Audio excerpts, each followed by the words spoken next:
And welcome into a Tuesday edition of the Nick Craig Show, streaming live this morning on YouTube, Rumble, and X. Thanks for spending some time with us on this Tuesday morning, a jam-packed show for you. And we start off this morning with, the big conversation over the last couple of days. It has been all around tariffs, and you heard the conversation and trade war this, trade war that, after President Donald Trump said, well, he used one of his favorite words, which was tariffs. And we'll have a deeper dive into the tariff discussion. We'll be joined by economist Vance Ginn coming up a little bit later on this morning, and we'll dive a little bit deeper into the tariff discussion and conversation as a whole. From an economic standpoint, what actually is a tariff? What does that mean? The impact that it has. So walking us back over the last couple of days, how did we get to where we are this Tuesday morning? Donald Trump threatened tariffs on Mexico and Canada back a couple of weeks ago, and they were set to go into effect last night. And so over the last couple of days, you've had a big, a lot of conversation, as you would imagine, taking place surrounding tariffs. And these other countries, and specifically we're talking about Canada and Mexico. We've got some China news that we'll get into as well, but specifically Canada and Mexico. And Trump was threatening to impose some pretty significant tariffs, upwards of 25% on those countries. And we learned yesterday that after conversations with both the Prime Minister of Canada and Justin Trudeau and the President of Mexico and Claudia Sheinbaum, well, that at least for now, those tariffs are on a temporary hold.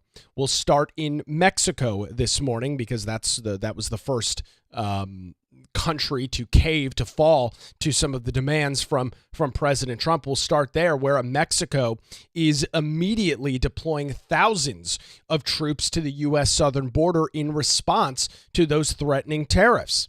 Mexican President Claudia Sheinbaum yesterday announced that she is immediately deploying more than 10,000 National Guard soldiers to the southern border to help mitigate the flow of drugs and illegal immigration through our U.S. southern border. In exchange, the Trump administration is putting a 30-day pause on its 25% tariffs on Mexican imports and working to quell the flow of arms south of the border. And so that's presumably how Trump was trying to have this play out. And I mentioned this yesterday, and I still stand by what I said. Tariffs as a practice, as a policy, are not good for American consumers. And we'll talk about that with economist Vance Ginn coming up in a little while. Tariffs are not good. Tariffs are passed on to the U.S. consumer. Trump admitted as much Sunday night, flying back to the White House, saying tariffs in the short term could have pain for the American consumer. There's no argument to be made that tariffs are going to help the U.S. consumer, at least in the short term. Now, there's long-term discussion that can be had, and we will likely get to that over time. Tariffs as a practice are not good for the United States. They are not good for the U.S. consumer. I'm sorry. You can, if you disagree, I'd love to hear from you. You can throw a comment in our live chats this morning over on YouTube, Rumble, and X. I'm working on getting a text message line set up so you can text the show live. We'll be able to pull those comments into the program for you to comment or leave comments after the fact on YouTube and Rumble. Always taking a look at those and reading those. But that's my stance on tariffs, and it's not going to change. I'm not an economist, but I know enough about economics. I know enough about free market economics to say pretty handedly this idea of throwing tariffs all over the place and having them actually go into effect is not beneficial for the U.S. consumer, and long-term will probably not be beneficial for the U.S. economy. But as I've said before, the threat of tariffs are a good bargaining chip. Trump says it's one of his favorite words in the dictionary. He jokes about that. And I guess this is what it all shakes down to. Mexico's sudden willingness to meet Trump's demand coincides with an illicit fentanyl epidemic that has rocked the United States, according to Daily Caller, with over 21,000 pounds of drugs seized at the southern border during just the final year of the Biden administration. That data coming from Customs and Border Protection. The country has also served as a major conduit for millions of migrants to illegally traverse into the United States, and more recently allowed a record-setting number of migrant encounters to take place with border agents. And it's important to note, when we talk about the U.S. southern border, which obviously is Mexico, it's not just individuals from Mexico or Mexicans coming into the country. It's all of Southern America, and it's individuals from other countries that are flying into portions of Mexico, of Southern America, and then making the trek through the country. It's a vehicle, no pun intended, for individuals to cross into the U.S. We've got to be honest and clear about this. We're not talking about just individuals from Mexico coming into the country through the southern border. It's literally the entire world. They're using the very porous southern border under the previous administration as their venue or their vehicle to come into the country illegally. Because, of course, Democrats didn't want to enforce our immigration law. Democrats thought it was a good idea to allow tens of millions of hundreds of thousands of millions of people into the country illegally. They thought that was going to be good somehow for the United States. So Sheinbaum, the Mexican president, put this post on social media yesterday. Quote, "We," meaning presumably the Mexican government, "had a good conversation with President Trump with great respect for our relationship and sovereignty, and we reached a series of agreements. Number one, Mexico will immediately reinforce the northern border," that's their northern border, "with 10,000 members of the National Guard to prevent drug trafficking from Mexico to the United States, particularly fentanyl. Number two, the U.S. is committed to working to prevent the trafficking of higher-powered weapons to Mexico. And three, our teams will begin working today on two fronts, security and trade." Now, this announcement followed confirmation by the White House that both Mexico and Canada imports would be hit with 25% tariffs beginning February 1st until both countries did more to stop illegal immigration and illicit drugs from entering the United States. All of this while it actively remains far below its southern counterpart. Lawful crossings at the northern border have also spiked 1,000% under the Biden administration. So that's what was going on with Mexico, this specifically with Mexico. And the Daily Caller article goes on to say, talking about the plague of fentanyl and opioid deaths that have taken place in our country really since the late 1990s and into the early 2000s. But this number to me was pretty shocking. 108,000 people died from drug overdoses in 2022. 108,000 people, 82,000 of those deaths involving opioids. For you not to be able to admit that that is a major and massive issue is astonishing. I mean, if 108,000 people were being shot due to gun violence that the left always likes to talk about, it would be front page news, top story on CNN and MSNBC 24/7 around the clock. If 108,000 people were getting shot and killed at the hands of firearms, right, these scary guns that the left talks about, it would be the top news 24/7, 365. No argument about that at all. So it's a huge issue. Biden did nothing, cared nothing about it at all. Trump cares about it. His team, his administration, they care about it. The president, that's being Trump, posted on Truth Social, quote, "I just spoke with President Claudia Sheinbaum of Mexico. It was a friendly conversation wherein she agreed to immediately supply 10,000 Mexican soldiers on the border separating Mexico and the United States. These soldiers will be specifically designated to stop the flow of fentanyl and illegal migrants into our country. We further agree to immediately pause the anticipated tariffs for 1 month, for a 1-month period of time, during which we will have negotiations headed by Secretary of State Marco Rubio and Secretary of Treasury Scott Bassett, as well as the Secretary of Commerce Howard Lutnick and high-level representatives of Mexico. So you can, put one win on the column there for Trump in regards to tariffs in regards to Mexico. Threatened a 25% tariff. Mexico responded. Obviously, not sustainable for them, not sustainable for us long term. They came back to the negotiating table, and over the next 30 days, so leading into the later parts of February, first couple days of March, there will be some more long-term negotiations. Hopefully, those go well, and the tariffs don't have to be in place. Mexico does their part. The United States does their part. There's a concern about high-powered weapons being smuggled into Mexico from the United States. Both parties do their part. Everybody wins. So that's the latest that we're tracking on the Mexico front this morning. Then hours later, right around 5 o'clock Eastern yesterday, we learned that there had been some concessions from Canada. Same situation going on there. We heard the details, 25% tariffs being put on Canada. And the details there are as follows. President Trump and Canadian Prime Minister Justin Trudeau announced a temporary deal Monday evening to halt the 25% tariffs on each other's imports for 30 days while a final border security package gets hashed out there. So according to the details over at, this is over at the New York Post this morning, but Trudeau and Trump both spoke twice yesterday. We heard in the press briefing, or not press briefing, we heard from Trump yesterday that he would be having a second call with Trudeau around 3 o'clock Eastern, and this news broke just before 5. So it seems like that call went well. And the agreement there, Canada is set to ensure that 10,000 troops will be stationed at their southern border, Canada's southern border, the U.S.'s northern border.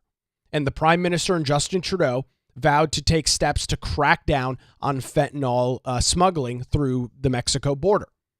Trump posted this on Truth Social, quote, Canada has agreed to ensure that we have a secure northern border and to finally end the deadly scourge of drugs like fentanyl that have been pouring into our country. Canada will be implementing their $1.3 billion border plan.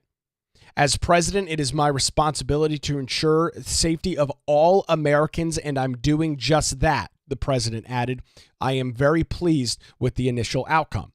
In a separate post on X, Justin Trudeau indicated that Canada would move ahead with that plan that Trump mentioned, the $1.3 billion border plan that was announced in December. This was weeks after Trump first threatened those 25% duties or tariffs that were set to take place at 12:01 a.m. this morning. So last night essentially was the final day.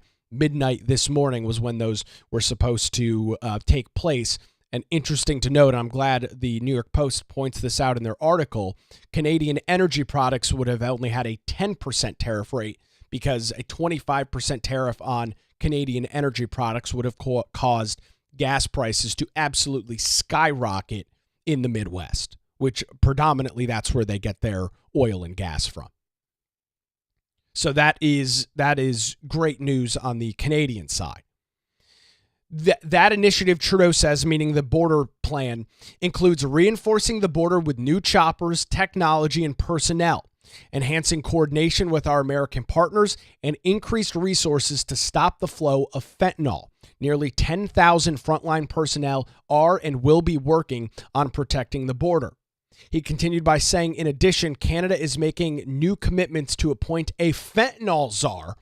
We will list cartels as terrorists and ensure 24/7 eyes on the border. Launch a Canada-U.S. joint strike force to combat organized crime, fentanyl, and money laundering. I have also signed a new intelligent directive on organized crime and fentanyl, and we'll be backing it up with $200 million worth of backing and funding. So, I mean, if you're keeping a score at home, and I guess I need to come up with some graphics to keep track here on the show. That's two major wins for Trump. The president has made his stance very clear on, specifically, let's just boil this down to what it is, border security, whether that be Mexico or Canada, for multiple reasons. You've got the migration side of it, which is a major issue. Could be a major issue, it continues to be a major issue for American voters, the American populace. That's one aspect of it. And the other, of course, is the drugs that we were just talking about, fentanyl, opioids. These fake counterfeit pills that are coming across the border being sold to high school and college students as, Xanax and things like that. Turns out it's laced with fentanyl. They're overdosing and they're dying. Got 16 and 17-year-olds that are trying to study for tests and not that you should be taking unprescribed pills, but they're trying to take things like Adderall and Xanax and things like that. They're not able to get a prescription for it, so they're buying it illegally, which again is not great, but it's happening. We can bury our head in the sand all we want and pretend that it's not happening, but it is.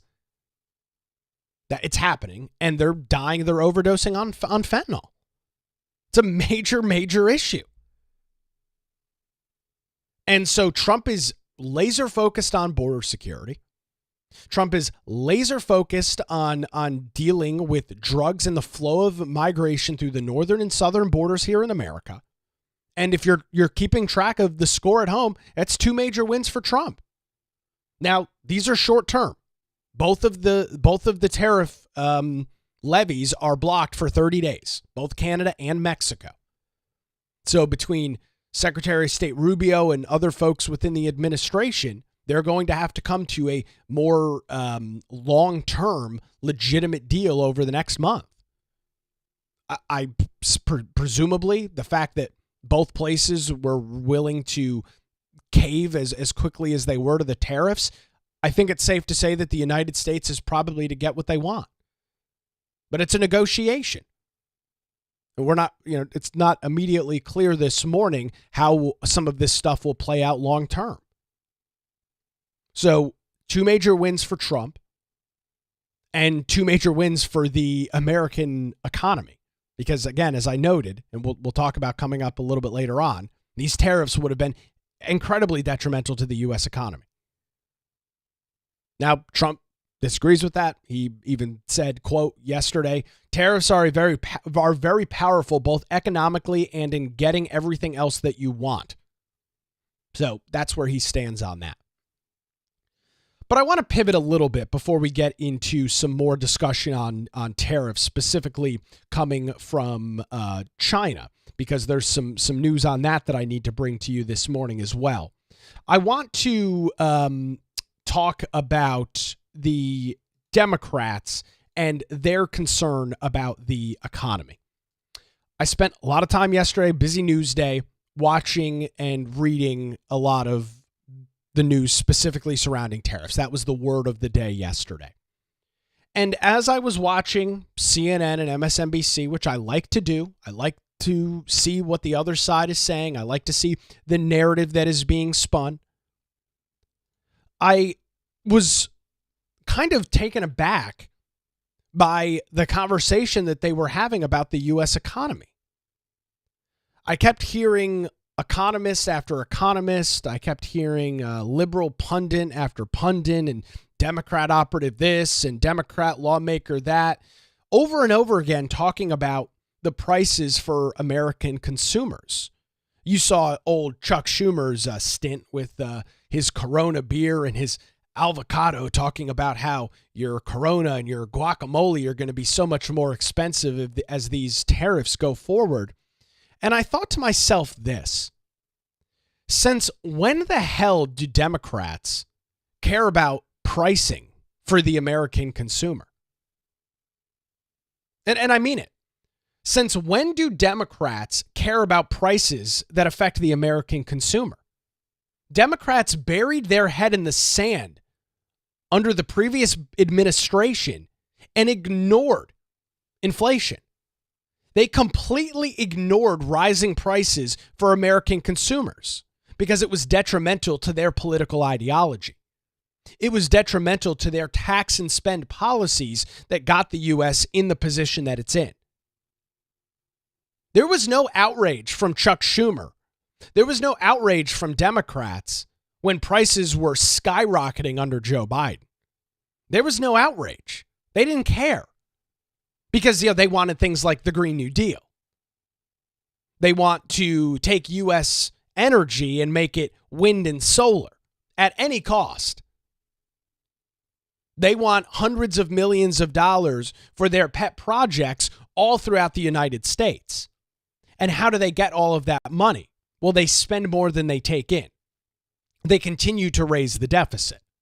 They continue to spend frivolously our taxpayer dollars. And not once did I hear the outrage from Chuck Schumer. Not once did I hear the outrage from CNN and MSNBC and all of these pearl-clutching networks yesterday talking about the American consumer. They didn't give a damn about that under Biden. They couldn't care less if inflation was at 9.5% under him. But now that Trump's talking about tariffs, all of a sudden, they care so much about the American consumer. Now that Trump is bringing up tariffs that, as I noted, and I've been very consistent on, will have an impact on the American consumer, now all of a sudden, the moral left, the high ground left, high ground Democrats are so concerned. They're clutching their hearts for the American people that are going to have to spend more on guacamole and spend more on Corona. It's pathetic. And people remember this stuff. They remember that the media, they remember that Democrats like Chuck Schumer didn't have anything to say when prices were sky high under Biden. No emergency press conference, pulling various food and drink items out from under the podium and smiling like a jackass under the Biden administration. Oh, your guacamole is going to be more expensive. Hey, I'm Chuck Schumer. I mean, it's laughable.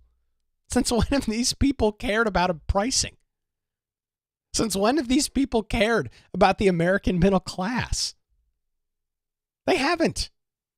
If they truly cared about that stuff, they'd get back to work in Congress, they'd start cutting the budget, and they'd start providing some sort of relief to the American populace. But they don't. And there's a good reason that they don't. As I mentioned, for them to get serious about spending, they'd have to get rid of things like diversity, equity, and inclusion, a multi-billion-dollar industry running rampant in the federal government. They'd have to get rid of things like the Green New Deal. They'd have to potentially look at shutting down U.S. federal agencies or cutting back workforce on agencies that don't really do a lot of work, but provide, government jobs to individuals, which provide no value to the U.S. economy in any way, shape, or form. So the Democrats can gaslight the American people on prices and how expensive things are going to be, but it doesn't work because we've lived through it for the last 4 years. We dealt with the daily struggle. I mean, you've gone to the grocery store and you've seen how expensive it is to buy things. It's a serious issue. So I wanted to make sure I pointed that out. So just keep that in mind over the next couple of months and weeks and maybe years as the discussion about tariffs and the economy continue. You can have a legitimate discussion about tariffs and the impact on the American consumer, which I will continue to do because I feel strongly about it. But do not be misled. Do not be gaslit by Democrats on how much they care about you, how much they care about the economy, how much they care about the goods and services that you're going to be buying. It is complete and total BS. They don't. They never have. They never will. So just keep that in mind as you're seeing, your liberal friend posting on Facebook about tariffs. Of course, who knows nothing about economics at all. But because Orange Man did something, it's relevant to talk about. Think they can, get one up on Trump. No care at all under the Treasury Department under the previous administration, printing money beyond belief, skyrocketing interest rates. No concern whatsoever there. But now Trump's doing something, we're concerned. Now, let me be clear on my stance. I was concerned about the economy, inflation, and the impact that had on the American people under the previous administration. I made that very clear if you used to listen to the morning radio show. And I'm very concerned about it right now as well. So I'm going to make sure I'm very consistent on that, which I know is a huge struggle for the left. They struggle, as Trump would say, bigly in dealing with that. Before we get into what's going on with China this morning, some very interesting details coming out there. I want to remind you that you can support the show and get access to things like daily show notes as well as bonus content and our monthly hangout. You can visit patreon.com/Nick Craig. We've got a couple of different tiers available there, $5 or $10 a month. If you're a listener of the show and believe that you're getting some value, I encourage you to head on over there, patreon.com/Nick Craig. We've had a couple of we've had a good number of folks come on board over the last few weeks and support the show financially. It is greatly appreciated. Helps with some of the operating costs of servers and storage and various services to keep the show up and running. So greatly appreciated. Patreon.com/Nick Craig, or click the support link over at nickcraig.com. So we talked about Mexico and Canada. Trump seemingly got what he want there. We'll track it over the next 30 days and see what happens. However, China, this is a different one. And we are getting new details early this morning as U.S. tariffs go into effect on China. Beijing is responding back with counter tariffs. So here's the detail over at the Epoch Times this morning.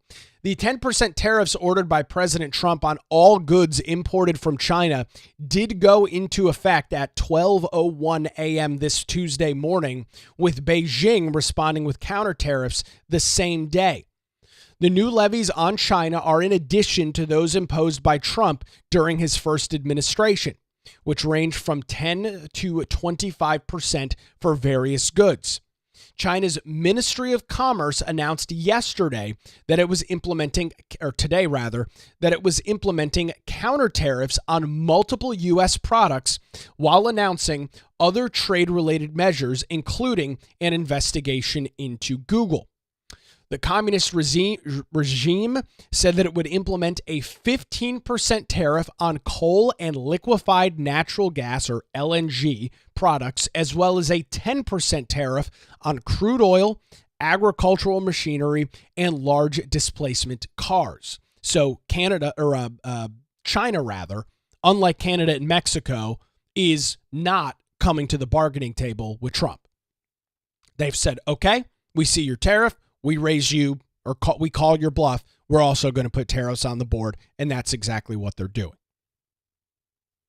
U.S. Customs and Border Protection officials issued guidance on Monday to explain the new tariffs and the new rule effect package coming to the United States from China, including products from Hong Kong.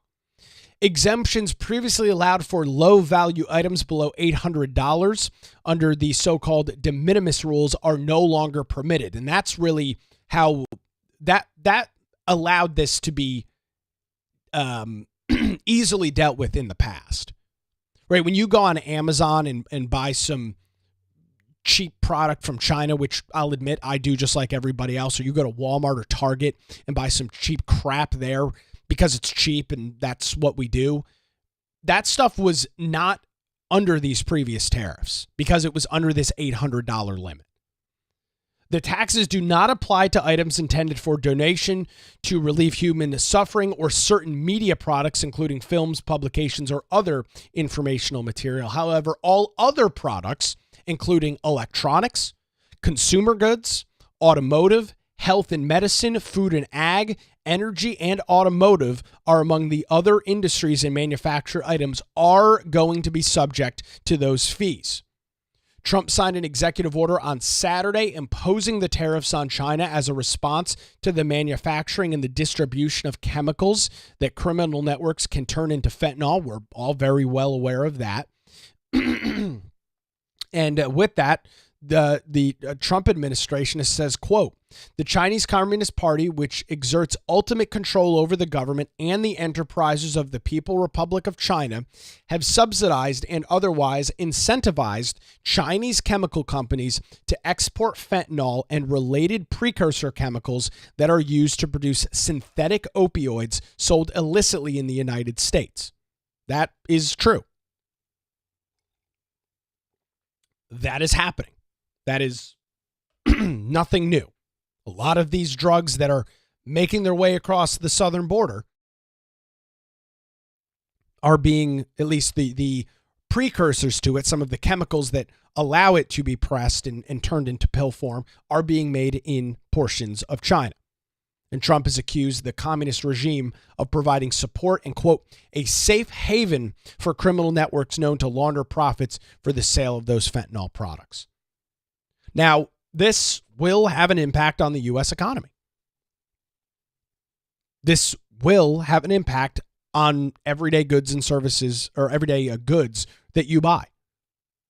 Because so much of what we purchase, especially if you're somebody that shops online using various retail outlets, not to specifically call them out, but places like Amazon and Walmart, a vast majority of their product is coming from China. A vast majority of their product is not originating here, is not being made in the United States. And again, we can have a discussion about products, more products need to be made in the U.S. We can have a discussion about increasing U.S. manufacturing. That is a good thing. And by the way, I'm all in favor of increasing U.S. manufacturing. I'm not against that in any way, shape, or form. I think it's a good discussion to have. But in the meantime, because we're not there yet, we don't have that infrastructure set up. We don't have the ability to generate those same goods that we get from China, which we love. We're addicted to it as U.S. consumers. We do not have the ability to get those same products on the shelves at those same costs right now. Is that a goal to have in the future? I think so. Is that a more in-depth, more detailed conversation to have? Yes, I think so. So that's what's going on with China. So Mexico and Canada, 30-day halt. They're both back at the negotiating table. We'll see how that plays out. China, not so much. Trump continues to say that the tariffs are powerful. Now we'll have to see what the impact is.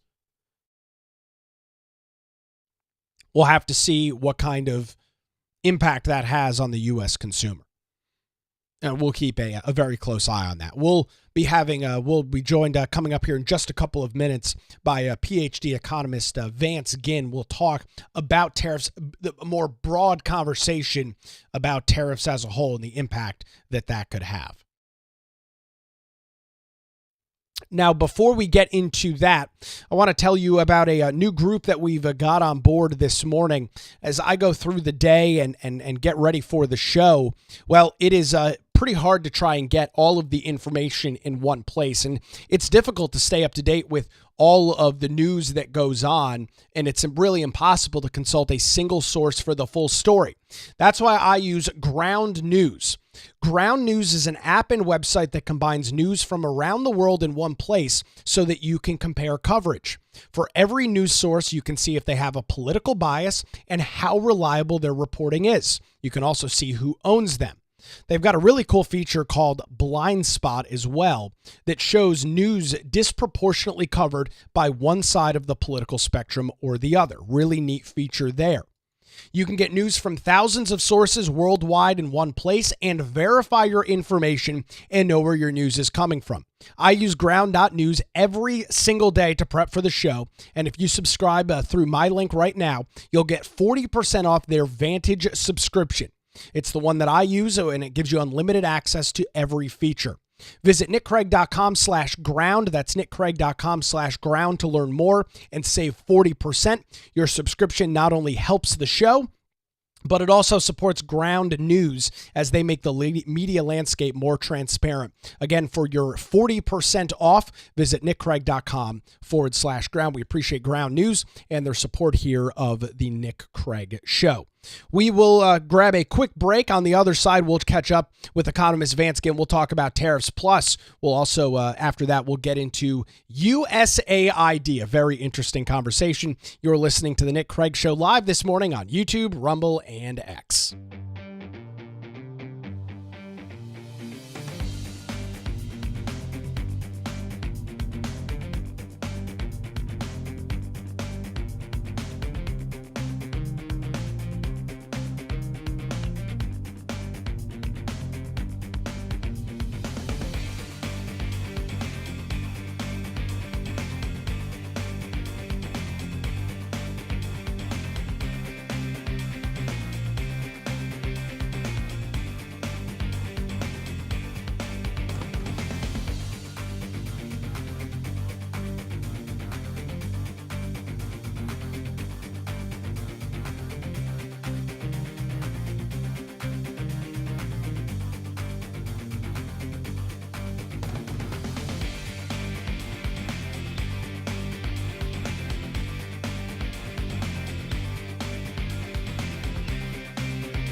And welcome back to the Nick Craig Show, streaming live this morning on YouTube, Rumble, and X. Don't forget that you can take the podcast with you 24/7 by searching for the Nick Craig Show in your favorite podcast app. You can also listen online at nickcraig.com. And if you would be so kind, depending on where you listen to the show, give the show a rating or review. It is greatly appreciated. Again, it's the Nick Craig Show, available 24/7 wherever you get your podcasts. One of President Donald Trump's favorite words is tariffs. He talks about that a lot, and that's been in the news over the last couple of days. To walk us through that this morning and get some additional details, it's my pleasure to welcome PhD economist Vance Ginn to the Nick Craig Show this morning. Vance, appreciate your time this morning. I think it's interesting. You've been in the economic realm as your profession for quite some time. When you've got average everyday people posting on Facebook and X about tariffs, it's a very interesting situation. Walk us through what you've been tracking over the last couple of days, and can you give us a broad overview of when we hear this word tariff, we read about it, we see it on TV, what exactly are we talking about?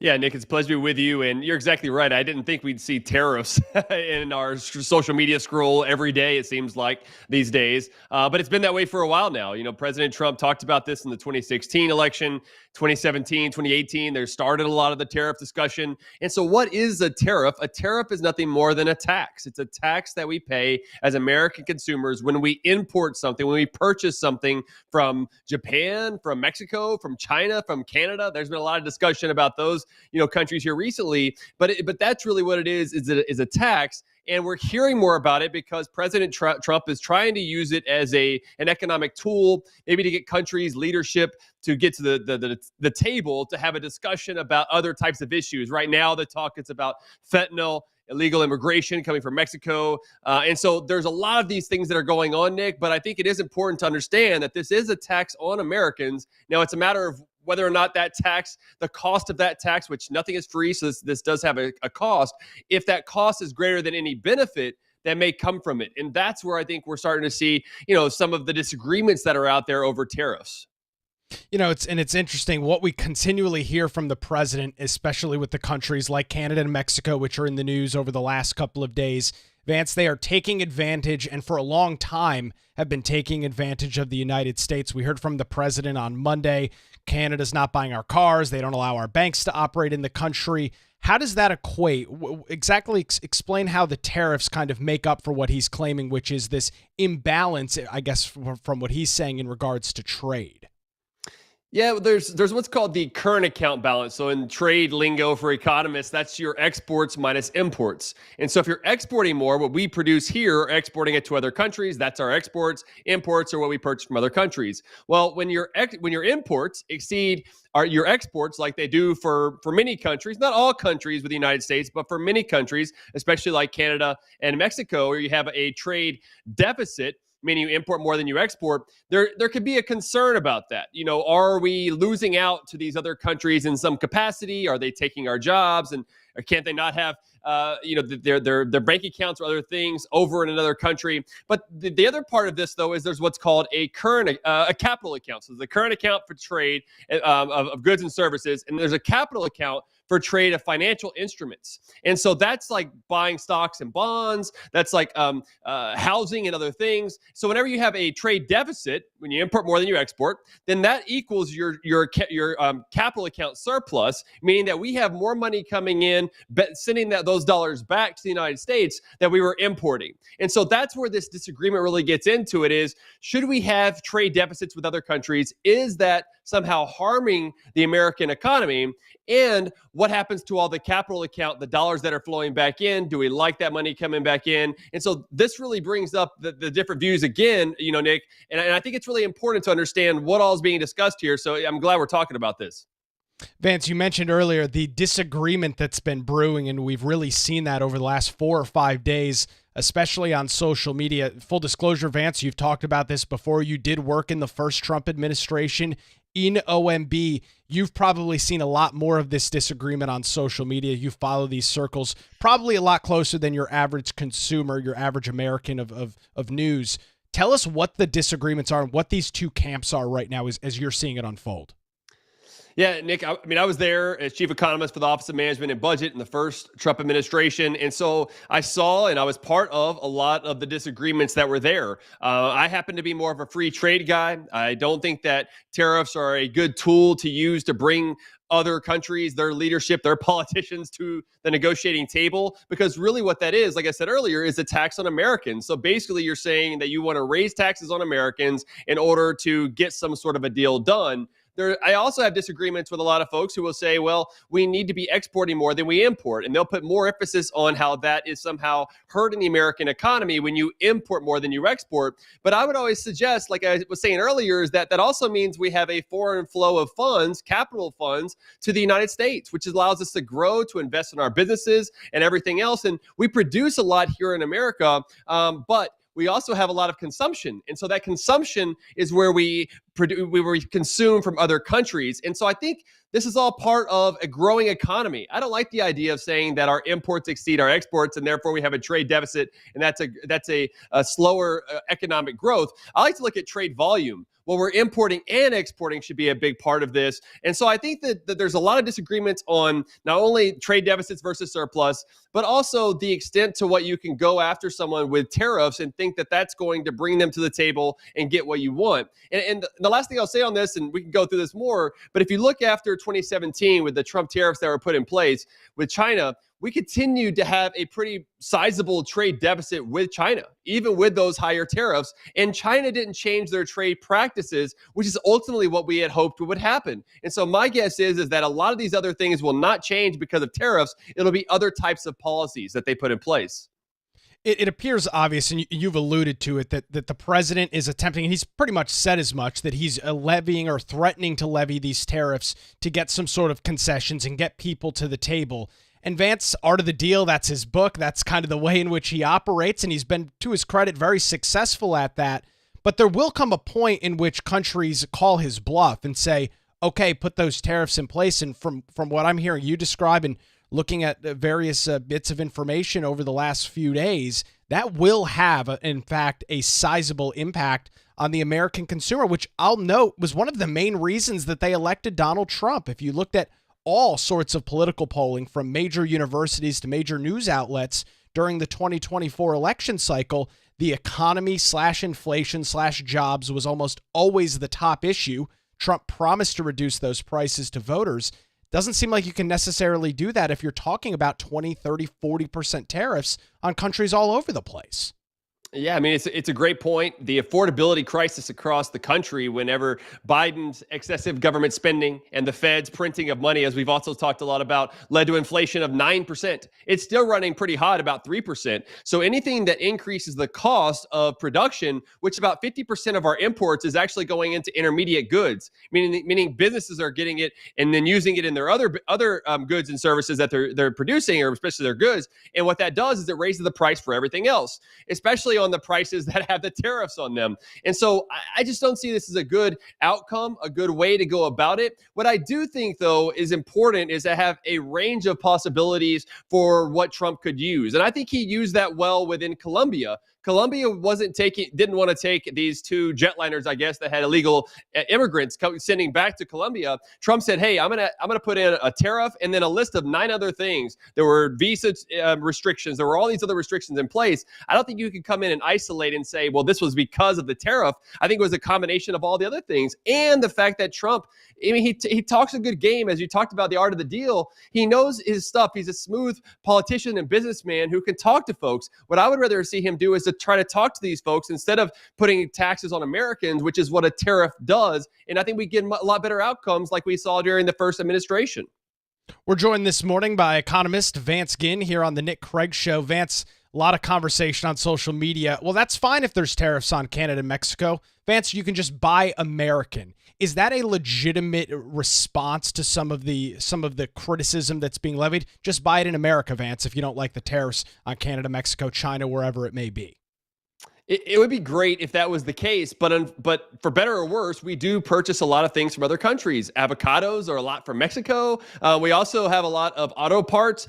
We have a connected economy. When you think about North America, we just had the USMCA that was passed, a free trade agreement with these countries. Whenever Trump was there, I was actually there during that time, and now we're saying, well, look, that wasn't as good enough as it was then, if it ever was good enough, and now we want to put tariffs in place to try to deal with these problems. And so even something like cars aren't manufactured just in the United States. Many of those parts are made in Mexico, Canada, other places, and then they put them all together, maybe like Toyota in Texas, right? Or in other places. And so there is already a combination of trade, of voluntary exchanges that are happening among people in different countries. And so whenever you try to stifle that with something like tariffs, you put a struggle not only on Americans, but on other people as well who are dealing with us on a day-to-day basis. And so I just think this is a huge cost. What I'd rather see them do, right, is not only having more diplomatic talks between these countries, and I think that would make a big difference in what's happening in these countries, but also lowering the cost of doing business at home,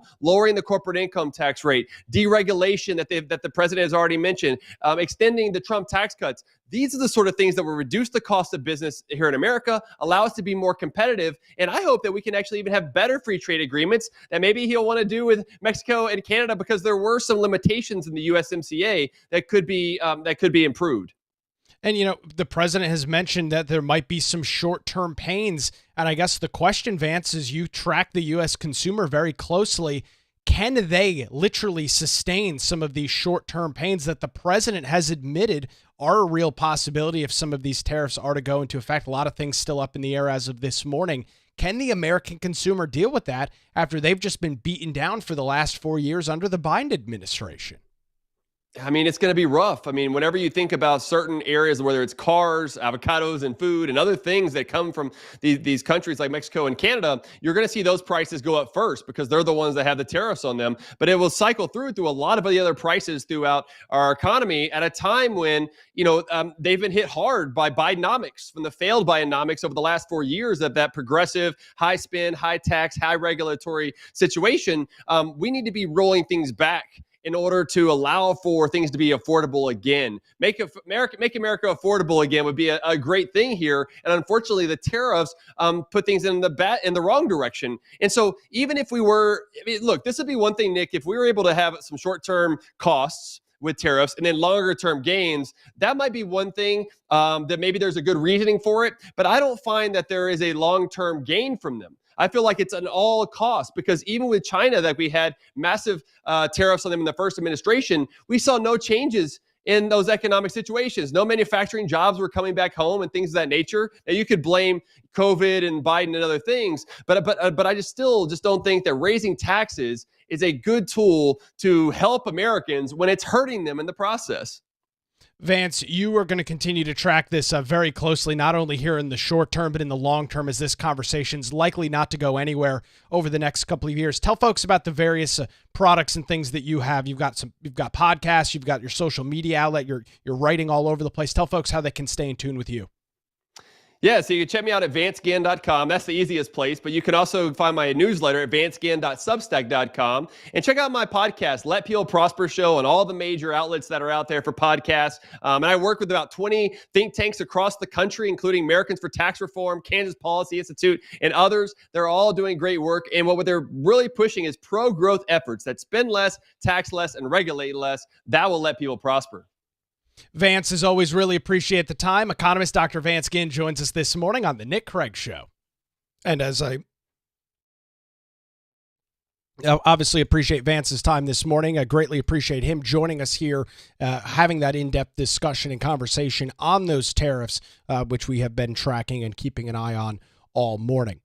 Let's turn our attention to an interesting group. You heard probably a lot about this yesterday. USAID, or USAID as it's well known, as dozens of senior officials were put on leave there over the last 48 hours or so, thousands of contractors laid off. And what we learned yesterday is that USAID, they were the organization, the entity, was not allowing anybody into the office yesterday. And of course, Bedlam took place on social media because of that. You heard a whole bunch of conversations back and forth about how, of course, Trump is unconstitutionally doing this, unconstitutionally doing that. But it's very interesting to know USAID and what they spend their money on is incredibly disturbing. This is, once again, taxpayer dollars that you and I don't have a choice on whether we're spending. Don't have a choice on whether we're paying. The president has sent his press secretary and Caroline Leavitt out yesterday to talk about USAID, talk about USAID. And these are some of the things the Democrats are freaking out about USAID. Oh my gosh, we're not going to be able to go forward. We're not going to be providing aid anymore. So I want you to listen to this clip, and then I want you to ask yourself if you think this is a good use of your dollars. As you work your 40-hour-a-week job, you bust your rear end to provide for your family, to enjoy your yearly family vacation, the things that you want to do in your life. I want you to ask yourself if you think this is a good use of your taxpayer dollars. Take a listen. This is Caroline Leavitt yesterday.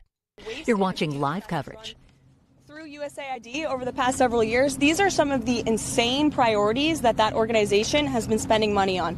$1.5 million to advance DEI in Serbia's workplaces, $70,000 for a production of a DEI musical in Ireland, $47,000 for a transgender opera in Colombia, $32,000 for a transgender comic book in Peru, I don't know about you, but as an American taxpayer, I don't want my dollars going towards this crap, and I know the American people don't either, and that's exactly what Elon Musk has been tasked by President Trump to do, to get the fraud, waste, and abuse out of our federal government. Thank you, guys.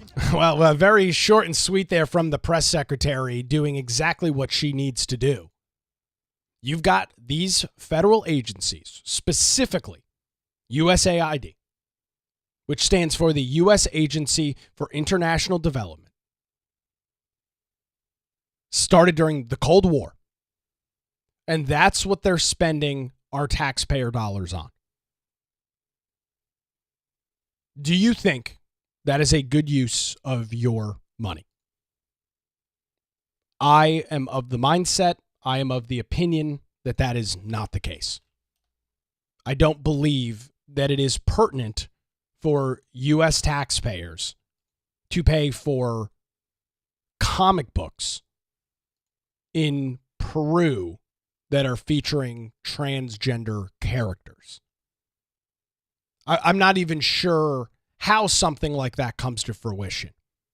You know, there's often this discussion about the government, and you know, deep state is the term and the phrase that you've probably heard thrown around before. And I think this is all kind of intertwined. I think this is all interconnected. Who in their right mind believes that spending, and how does it even come to the forefront, where somebody believes that spending $47,000 on a transgender opera in Colombia is pertinent? How does that even materialize? I don't know, and I'm not going to sit here and pretend to have the answer. What we do know this morning is that the U.S. Secretary of State, Marco Rubio, has confirmed that he is now the acting head of USAID. While he was speaking with reporters in El Salvador yesterday as he continues his trip, he was in Panama over the weekend. He's continuing his way into portions of Southern America. Rubio confirmed that he would be in charge of the agency and said, quote, "I am the acting director, and I have delegated that authority to someone I stay in touch, and I will be staying in touch with him." So he's delegating that authority. Rubio said this, quote, "USAID is not functioning. It has to be aligned with U.S. policy. It has to be aligned with the national interests of the United States. They are not a global charity. These are taxpayer dollars. People are asking simple questions. What are they doing with the money? We are spending taxpayer money on. We owe the taxpayers assurance that it furthers our national interest." Rubio also told reporters that he has been frustrated with U.S. aid for years, dating back to his time in Congress, and suggested that the agency wasn't cooperative with State Department directives. He also disputed claim that the agency works as an independent entity and can set its own policy, pointing to multiple occasions that it uses taxpayer funding. So here's what you've got. You've got USAID, which is presumably been completely taken over by the left, to fund pet projects, not only in the United States, but all across the world. We have already heard in rumblings and rumors over the past couple of weeks that this agency, this organization, has been actively working against the new administration led by President Trump, that they have been unwilling to listen to directives, that they have been actively doing things to go against the new administration. There is no place in government for that. There is no place for a government agency to be balking against the current administration, whether you like the administration or not. So Rubio is now in charge of USAID. As of yesterday morning, the doors were shut in Washington, D.C. Nobody was allowed in. Of course, you saw the clips probably on social media of Jamie Raskin and Democrats crying about how Trump doesn't have the authority to do this, and he's he's a dictator and everything else. How everybody's all upset, and so you just have to ask yourself the question: we're funding transgender operas in Colombia, transgender comic books in Peru. Is that a beneficial use of taxpayer resources? And, it's so funny to watch Democrats talk about how Trump doesn't have the authority to do what he's doing with USAID. Yet, just like the economic discussion we had earlier this morning, USAID does not have the authority to balk the current administration. USAID does not have the authority to set their own policy as to how they want to operate. And they have been actively working against the new administration. So Trump has essentially shut it down. And so Democrats can be as upset as they want about USAID. But if these government entities, these government agencies don't want to operate under this administration, then they need to no longer exist. They can't exist. You can't be a piece of the federal government and think that you can just operate willy-nilly on whatever you want. I mean, the list here of stuff from the White House is absurd. This is more from USAID and what they're spending your and my taxpayer dollars on. And you just have to ask yourself, $2 million for sex changes and LGBT activism in Guatemala. $2 million. $6 million to fund tourism in Egypt. Why in the hell should the United States be spending $6 million to fund tourism in Egypt? What is the rationale for that? $2.5 million to support the electric vehicle industry in Vietnam. $1.5 million to advance diversity, equity, and inclusion in Serbia's workplace. Trump, Elon Musk, Doge, all these groups, this is what they've been tasked to do. Go into the federal government, find where this waste is happening, and cut it out. Get rid of it. I'll say this, and I've been very encouraged, at least over the last couple of weeks, and likely to see it continue today. Trump is moving at such a rapid speed with this stuff. Every day it's a new thing. The rumor today is that it's going to be the Department of Education. I was reading about that earlier this morning on X. Potentially a major statement today from the president on the future of the federal U.S. Department of Education. He is moving so quick on these issues that the left just can't, they can't hone in. Things are happening so quickly that they don't have time to build the outrage. They don't have time to demagogue Trump and the Republicans on any of this stuff, which, by the way, Americans would be in favor of. I think if you went in the middle of almost any city in the country, outside of maybe a few super liberal hotbeds, and said, do you think it's appropriate?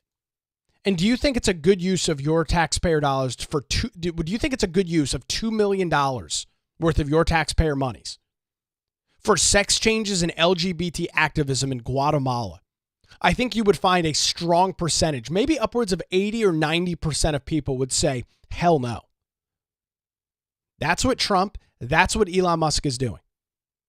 They are going into portions and areas of the federal government that have been completely taken over by the radical left and shutting it down. Now, there will be legal challenges. There will be legal fights. No question about it. And we'll let those play out. But this is the first step.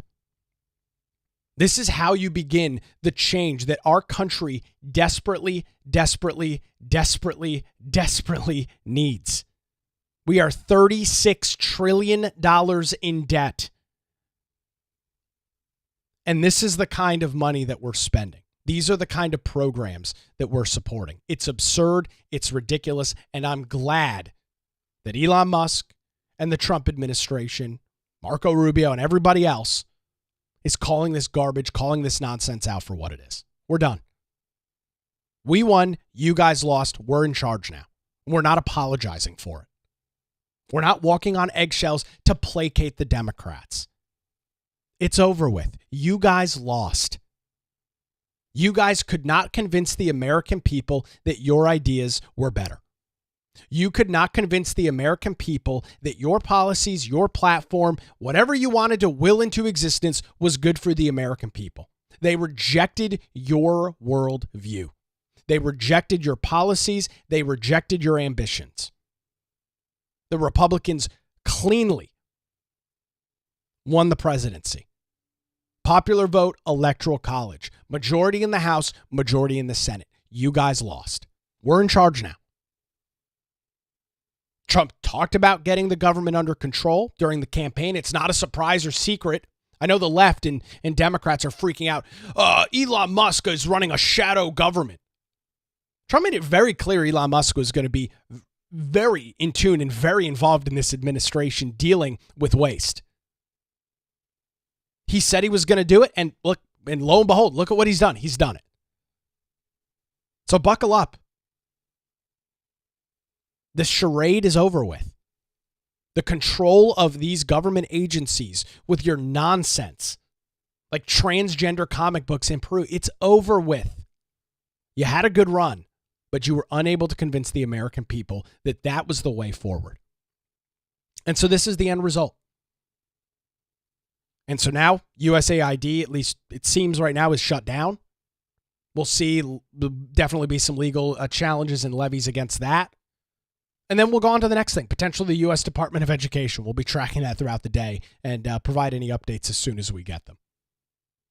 I want to remind you that if you want to get access to bonus content, including our daily show notes and bonus content, including our monthly hangout, you can do that by visiting patreon.com/Nick Craig. That's patreon.com/Nick Craig if you believe you are getting some value out of the show. Well, that's going to do it for a Tuesday edition of the Nick Craig Show, tracking another busy day expected across the nation and here in North Carolina today.